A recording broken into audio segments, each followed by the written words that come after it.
अधिक मास व पुरुषोत्तम मास महात्म्य के 30वें व 31वें अध्याय की कथा। नमस्कार भाइयों बहनों, जय मां गायत्री। आप सभी का मेरे YouTube चैनल शुभकर माही अष्टो में स्वागत है। आज मैं आप सभी को अपनी इस वीडियो में अधिक मास व पुरुषोत्तम मास महात्म्य के 30 और 31वें अध्याय की कथा सुना रही हूँ। आप सभी से विनम्र निवेदन है, अगर आप मेरे चैनल पर पहली बार आए हैं तो प्लीज़ हमारे चैनल को सब्सक्राइब, वीडियो को लाइक और वीडियो को ज़्यादा से ज़्यादा शेयर अवश्य करें, ताकि आपके साथ साथ आपके अपने भी इस कथा का लाभ उठा सकें और भगवान लक्ष्मी नारायण की कृपा आपके साथ आपके घर परिवार पर हमेशा बनी रहे। नारद जी कहते हैं, हे तपोनिधे, तुमने पहले पतिव्रता स्त्री की प्रशंसा की, अब आप उनके सब लक्षणों को मुझसे कहिए। सूत जी कहते हैं कि हे पृथ्वी के देवता ब्राह्मणों, इस प्रकार नारद मुनि के पूछने पर स्वयं प्राचीन मुनि नारायण ने पतिव्रता स्त्री के लक्षणों को कहा। श्री नारायण कहते हैं कि हे नारद सुनो, मैं पतिव्रताओं के उत्तम व्रत को कहता हूँ। पति कुरूप हो, कुसंगत वाला हो, रूपवान न हो, रोगी हो, पिशाच हो, क्रोधी हो, मदपान करने वाला हो, मूर्ख हो या मूक हो, अंधा हो या बाधिर हो, भयंकर हो या दरिद्र हो, कुपड़ हो, निंदित हो, दीन हो, अन्य स्त्रियों पर आसक्त हो, परंतु सती स्त्री सदा वाणी शरीर कर्म से पति का देवता के समान पूजन करे। कभी भी स्त्री पति के साथ कठोर व्यवहार ना करे। बाला हो, युवती हो या वृद्धा हो, परंतु स्त्री स्वतंत्रता पूर्वक अपने गृह में कुछ भी कार्य नहीं करे। अहंकार और काम क्रोध का सर्वदा त्याग करके पति के मन को सदा प्रसन्न करती रहे और दूसरे के मन को कभी भी प्रसन्न नहीं करे। जो स्त्री दूसरे पुरुष से कामना शहद देखी जाने पर, प्रिय वचनों से प्रलोभन देने पर अथवा जन समुदाय में स्पर्श होने पर विकार को नहीं प्राप्त होती है, तो वह स्त्रियों के शरीर में जितने रोम होते हैं उतने 1000 वर्ष तक यह स्त्री स्वर्ग में वास करती है। दूसरे पुरुष के धन के लोभ देने पर जो स्त्री पर पुरुष का मन, वचन और कर्म से सेवन नहीं करती, तो वह स्त्री लोक में भूषण और सती कही गई है। दूती के प्रार्थना करने पर भी, बालक पूर्वक पकड़ी जाने पर भी, वस्त्र आभूषण आदि से आच्छादित होने पर भी जो स्त्री अन्य पुरुष की सेवा नहीं करती, तो वह सती कही जाती है। जो दूसरे से देखी जाने पर भी नहीं देखती है और हंसाई जाने पर भी नहीं हंसती है, बात करने पर भी नहीं बोलती है, वह उत्तम लक्षण वाली पतिव्रता स्त्री है। रूप यौवन से युक्त और गाने नाचने में होशियार होने पर भी अपने अनुरूप पुरुष को देखकर विकार को नहीं प्राप्त होती है, वह स्त्री सती है। रूपवान, जवान, मनोहर, कामनियों का प्रिय ऐसे पर पुरुष के मिलने पर भी जो स्त्री इच्छा नहीं करती, वह महासती कही गई है। पतिव्रताओं को पति के सिवाय दूसरा देवता, मनुष्य, गंधर्व भी नहीं होता है, इसलिए स्त्री अपने पति का अप्रिय कभी नहीं करे। जो पति के भोजन करने पर भोजन करती है, दुखित होने पर दुखी होती है, प्रसन्न होने पर प्रसन्न होती है, परदेश पर जाने पर मैला वस्त्र को पहनती है, जो पति के सो जाने पर सोती है और पहले जागती है, पति के मरने पर भी अग्नि में प्रवेश करती है, जो दूसरे को चित्त से नहीं चाहती है, वह पतिव्रता स्त्री है। सास ससुर में भक्ति करती है और विशेष करने पर पति भक्ति करती है। धर्म कार्य में अनुकूल रहती है, धन संचय में अनुकूल, गृह के कार्य में प्रतिदिन तत्पर रहने वाली है। खेत से, वन से, ग्राम से पति के आने पर स्त्री उठकर आसन और जल देकर प्रसन्न करे, नित्य प्रसन्न सुख रहे, समय पर भोजन देवे, भोजन करते समय कभी भी खराब वाणी ना कहे। गृह में प्रधान स्त्री सदा आसन, भोजन, दान, सम्मान, प्रिय भाषण में तत्पर रहे। गृह के खर्च के लिए स्वामी ने जो धन दिया है उससे घर के कार्य करके बुद्धिपूर्वक कुछ बचा लेवे। दान के लिए दिए हुए धन में से लोभ करके ना बचाए। बिना पति की आज्ञा के अपने बंधुओं को धन नहीं देवे। दूसरे के साथ बातचीत, असंतोष, दूसरे पुरुष के व्यवहार की बातचीत, अत्यंत हंसना, अत्यंत रोष और क्रोध को पतिव्रता स्त्री छोड़ देवे। पति जिस वस्तु का पान नहीं करता, जिस वस्तु को खाता नहीं है, जिस वस्तु का भोजन नहीं करता, उन सब वस्तुओं को पतिव्रता स्त्री त्याग करे। तेल लगाना, स्नान आदि, शरीर में उपटन लगाना, दांतों की शुद्धि पतिव्रता स्त्री पति की प्रसन्नता के लिए करे। हे मुनि, त्रेता युग में स्त्रियों को प्रतिमास रजो दर्शन होता है। उस दिन से 3 दिन का त्याग करके गृह कार्य के लिए शुद्ध होती है। प्रथम दिन चांडालनी है और दूसरे दिन ब्रह्मघातनी है। तीसरे दिन रजकी है और चौथे दिन वह शुद्ध हो जाती है। स्नान, शौच, गाना, रोदन, हंसना, सवारी पर चढ़ना, मालिश, स्त्रियों के साथ जुआ खेलना, चंदन आदि लगाना, विशेष करके दिन में शयन, दातुन करना, मानसिक अथवा वाचिक मैथुन करना, देवताओं का पूजन करना, देवताओं को नमस्कार रजस्वला स्त्री ना करे। रजस्वला स्त्री का स्पर्श और उसके साथ बातचीत नहीं करें। रजस्वला स्त्री 3 रात तक अपने मुख को नहीं दिखाए। जब तक शुद्धि स्नान नहीं करे तब तक अपने वचनों को नहीं सुनावे। रजस्वला स्त्री स्नान करके दूसरे पुरुष को नहीं देखे, सूर्य नारायण को देखे, बाद में पंचगव्य का पान करे। अपनी शुद्धि के लिए केवल पंचगव्य अथवा दूध का पान करे। श्रेष्ठ स्त्री कहे हुए नियमों के में स्थित रहे। यदि स्त्री गर्भवती हो जाए तो नियम में तत्पर रहे। वस्त्र, आभूषण, अलंकार आदि से अलंकृत रहे। अपने धर्म में तत्पर रहे, शुद्ध रहे, अपनी रक्षा कर विभूषित रहे और वास्तु पूजन में तत्पर रहे। खराब स्त्रियों के साथ बातचीत ना करे। सूप की हवा शरीर में नहीं लगे। मृत वस्ता आदि का संसर्ग, दूसरे के यहाँ भोजन गर्भवती स्त्री नहीं करे। भद्दी चीजों को नहीं देखे, भयंकर कथा को नहीं सुने। गरिष्ठ और अत्यंत उष्ण भोजन ना करे और अंजीर्ण ना हो ऐसा भोजन ना करे। इस विधि से रहने पर पतिव्रता स्त्री श्रेष्ठ पुत्र को प्राप्त करती है, अन्यथा गर्भ गिर जाता है और स्तंभ हो जाता है। अपने गुणों से हीन दूसरी शौत की निंदा नहीं करनी चाहिए। ईर्ष्या, राग से होने वाली मत्सरता आदि के होने पर भी सौत स्त्री परस्पर में अप्रिय वचन नहीं कहे। दूसरे के नाम का गान ना करे और दूसरे की प्रशंसा नहीं करे। पति से दूर वास ना करे किंतु पति के समीप में वास करे और पति के कहे हुए स्थान में पृथ्वी पर पति के सामने मुख करके वास करे। स्वतंत्रता पूर्वक दिशाओं को ना देखे और दूसरे पुरुष को भी ना देखे। विलास पूर्वक पति के मुख कमल को देखे। पति से कही जाने वाली कथा को आदर पूर्वक स्त्री श्रवण करे। पति के भाषण के समय स्वयं स्त्री बातचीत ना करे। रति में उत्कंठा वाली स्त्री पति के बुलाने पर शीघ्र रति स्थान हो जाए। पति के उत्साह पूर्वक गाने के समय स्त्री प्रसन्न चित्त से श्रवण करे। गाते हुए पति को देखकर स्त्री आनंद में मग्न हो जावे। पति के समीप व्यग्र चंचल चित्त से व्याकुल नहीं बैठे। कलह के योग होने पर पति के साथ स्त्री कलह ना करे।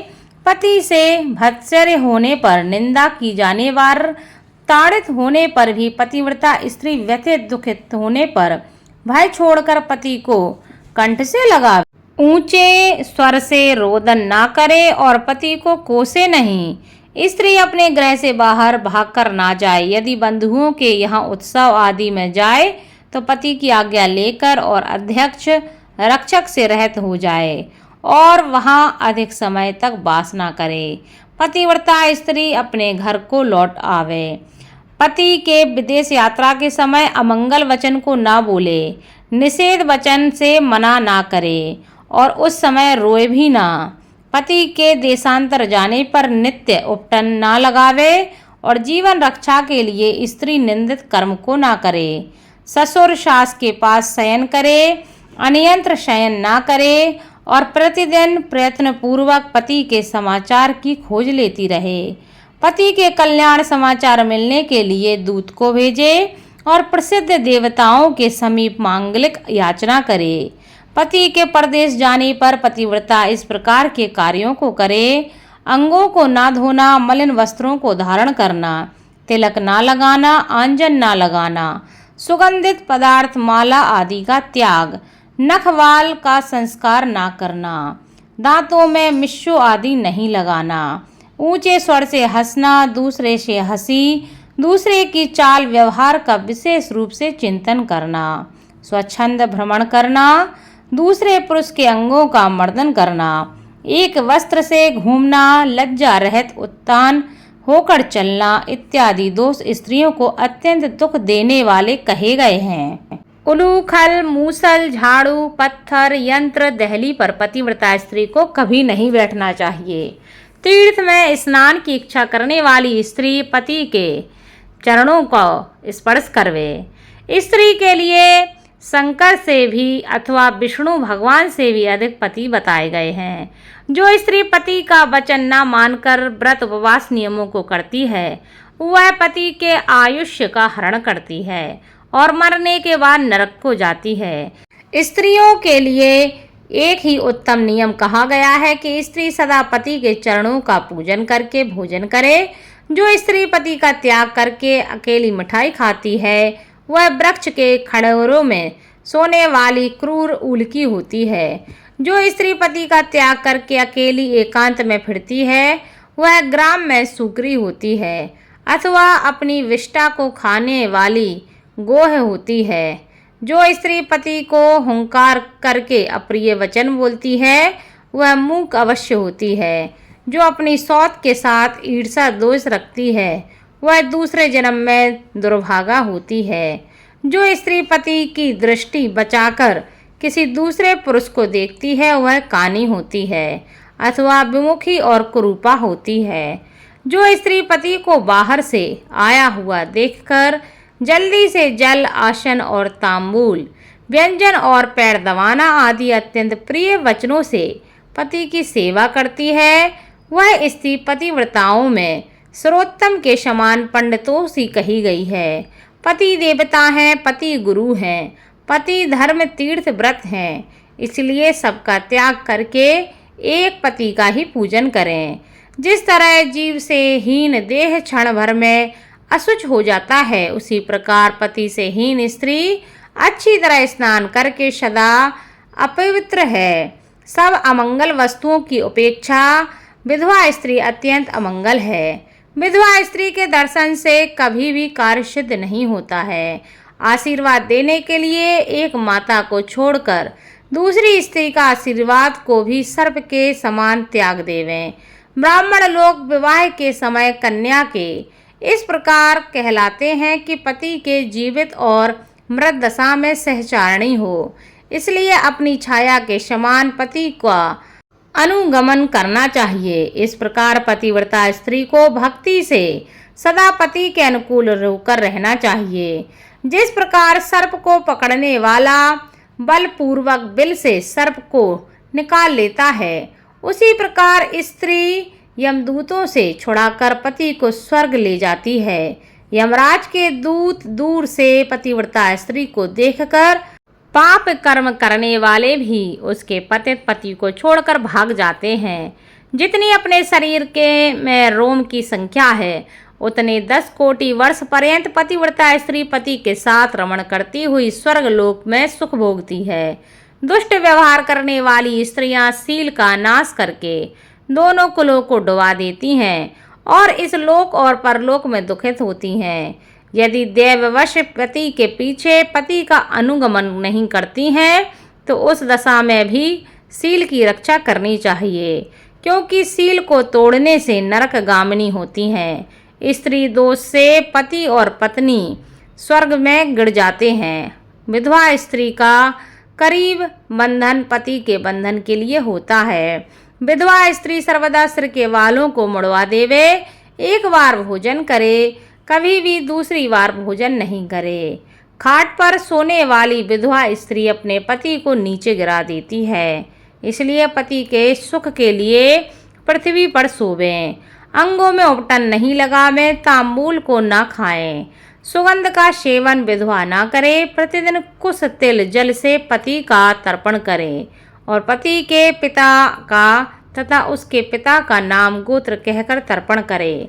सदा श्वेत वस्त्र को धारण करे, ऐसा न करने से रौरव नरक को जाती है।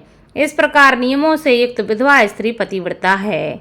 श्री नारायण कहते हैं, लोक और देवताओं में पति के समान कोई देवता नहीं। जब पति प्रसन्न होते हैं तो समस्त मनोरथों को प्राप्त करती है, और यदि कुपित होते हैं तो समस्त कामनाएं नष्ट हो जाती हैं।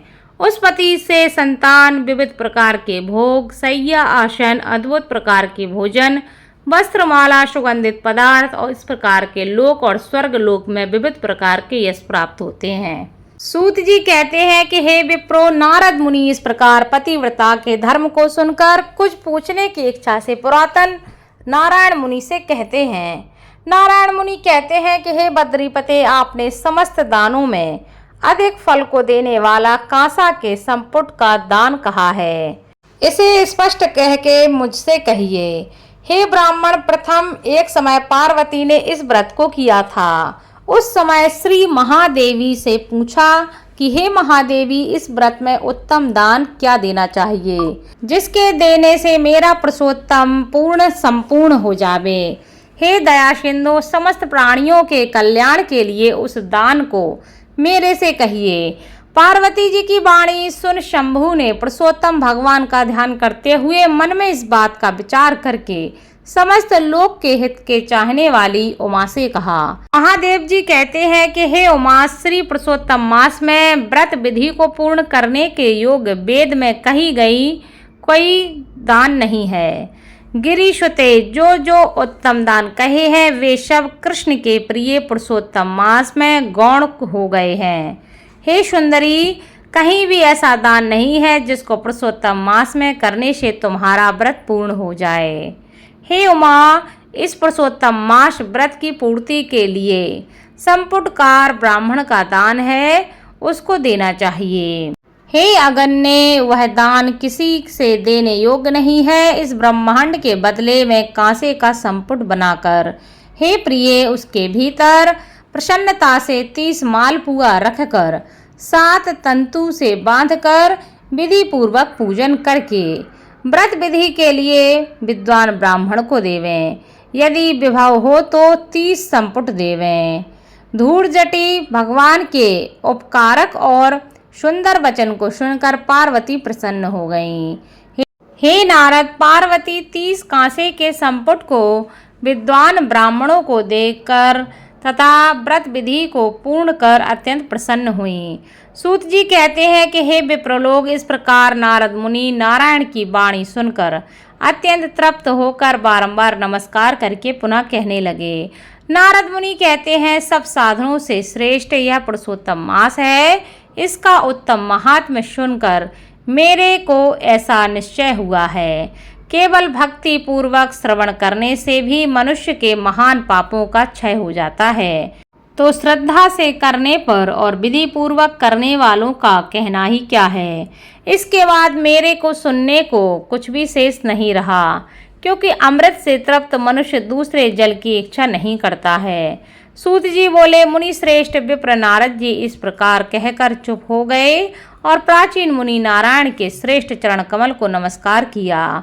जो प्राणी इस भारतवर्ष में जन्म को प्राप्त कर उत्तम श्री पुरुषोत्तम मास का सेवन नहीं करते हैं, ना श्रवण करते हैं, वे मनुष्य ग्रह में आसक्त रहने वाले मनुष्य में अधम हैं। इस संसार में जन्म और मरण को प्राप्त होते हैं और जन्म जन्म में पुत्र मित्र स्त्री श्रेष्ठ जन के वियोग से दुख के भागी होते हैं।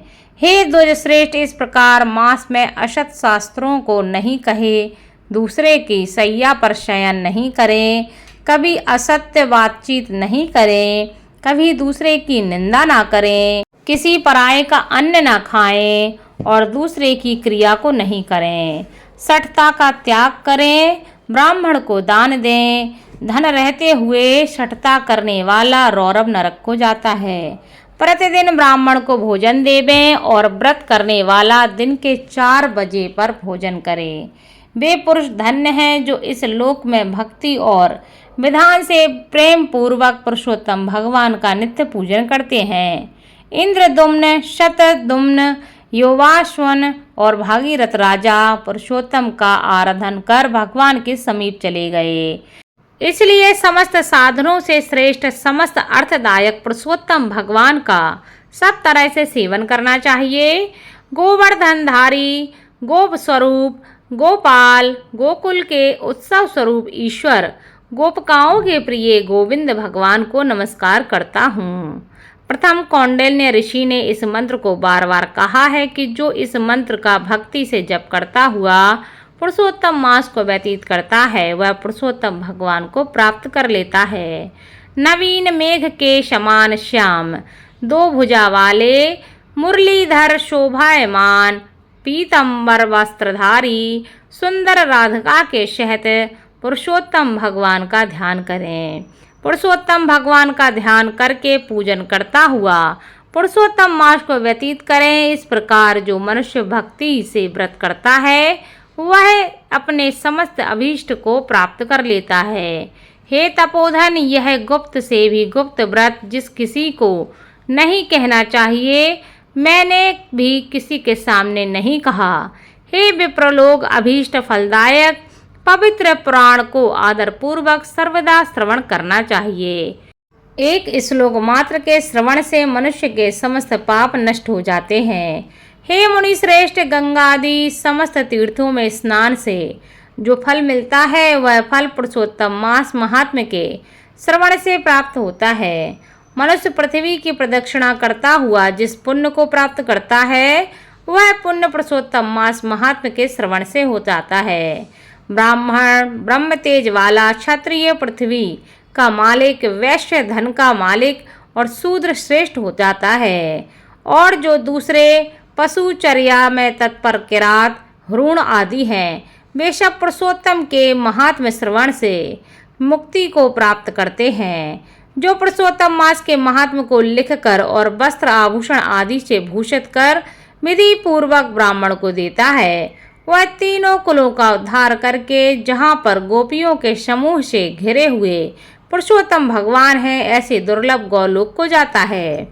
जो इस उत्तम महात्म को लिखकर ग्रह में रखता है उसके ग्रह में समस्त तीर्थ निरंतर निवास करते हैं। अनंत पुण्य देने वाले महीनों में श्रेष्ठ पुरुषोत्तम मास के महात्म को सुनकर समस्त मुनि लोग ऐश्वर्य प्राप्त करने लगे और वे भगवान की चरण सेवा में अत्यंत निपुण मुनि लोग विनय पूर्वक सूत जी के पुत्र से कहने लगे।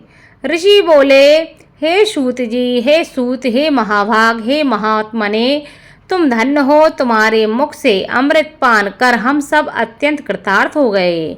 हे सूत, पौराणिक में शिरोमणि तुम सदा चिरंजीवी हो वो और तुम्हारी कीर्ति निरंतर जगत में पवित्रों को भी पवित्र करने वाली हो। तुम्हारे मुख कमल से निकले हुए श्री मुकुंद के कथामृत के पान में लौल नैमिषारण्य में स्थित मुनि नरेंद्रों द्वारा आपके लिए अत्यंत पूज्य ब्रह्मा का आसन दिया गया है। जब तक विष्णु भगवान की कीर्ति भी पृथ्वी पर रहे तब तक इस पृथ्वी पर मुनियों के समाज में हरि भगवान की सुंदर कथा को आप कहते रहें। इस प्रकार ब्राह्मणों के आशीर्वाद को ग्रहण करके और समस्त ब्राह्मणों की प्रदक्षिणा और नमस्कार करके अपने कृत्य को करने के लिए गंगा के तट पर सूत जी के पुत्र गए। नैमिषारण्य में स्थित सब लोग परस्पर कहने लगे कि यह प्राचीन पुरुषोत्तम मास का श्रेष्ठ और दिव्य महात्म्य इच्छित अर्थों को देने में कल्प वृक्ष ही है। निर्मल मन से राधा कृष्ण का ध्यान करें। इस अति पावन मंगलकारी अधिक मास में ज्यादा कुछ ना कर सके तो सिर्फ भगवान का नाम का ही ध्यान करते रहें। भगवान का नाम आप काम करते समय भी ले सकते हैं। ज्यादा मुश्किल मंत्र जपने में परेशानी हो तो सिर्फ श्री राधे श्री कृष्णा का नाम आप लेकर इस माह को बिताना चाहिए। इति श्री ब्रह्म नारदीय पुराणे पुरुषोत्तम मास महात्म्ये 30वां 31वें अध्याय की कथा संपूर्ण हुई।